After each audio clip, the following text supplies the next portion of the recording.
katakan pada ibu saya, bahkan Allah akan turunkan saat di dunia. Ayah saya meninggal saat saya masuk pesantren, dan baiknya saya rasakan luar biasa. Beliau mengajar di musalla kecil dulu, sekarang jadi masjid.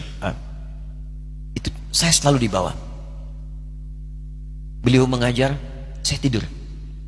Sekarang gantian saya mengajar, beliau tidur. Dan kadang dipangku, gendong sampai pulang. Saya pernah sengaja pura-pura tidur untuk ingin tahu apa yang dikerjakan ayah saya di jalan.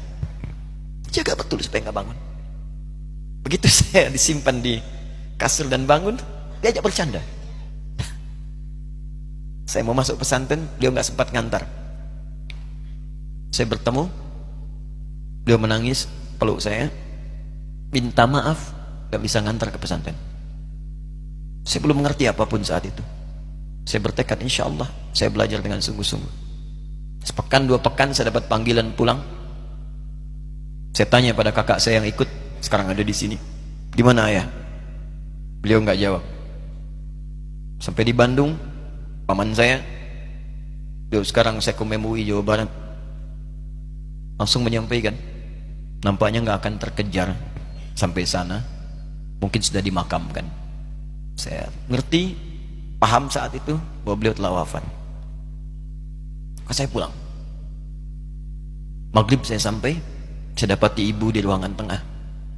Saya datangi, saya menahan tangis, tidak menangis sedikit pun, untuk membahagiakan ibu saya. Saya datang, saya peluk, saya temani tidurnya. Itu pertemuan saya dengan ayah saya terakhir di mimpi. Saya bermimpi melihat sudah pakai kemeja, tersenyum, mendadahi saya. Sudah.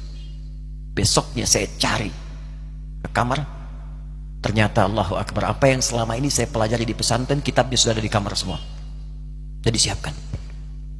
Saya menangis saat itu. Saya bawa mushaf. Jadi bapak saya, ayah saya, itu bajunya pun saat wafat dibagikan kepada sahabat-sahabatnya. Bajunya, kitab-kitab ini dibagikan. Ibu saya menunjukkan kemudian ada jam yang nanti nak pakai. Saya bilang simpanlah. Saya bawa mushaf. Dengan mushaf itu saya duduk di ruangan tengah, saya menghadap ke kiblat dan saya mohon kepada Allah, ya Allah, saya tak punya kemampuan lagi membahagiakan ayah saya saat hidup di dunia, tapi mohon jadikan setiap huruf dalam Al-Quran ini, ya Allah, pahalanya mengalir untuk ayah saya.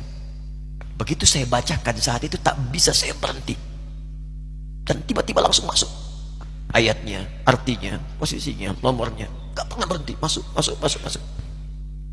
Saya bertekad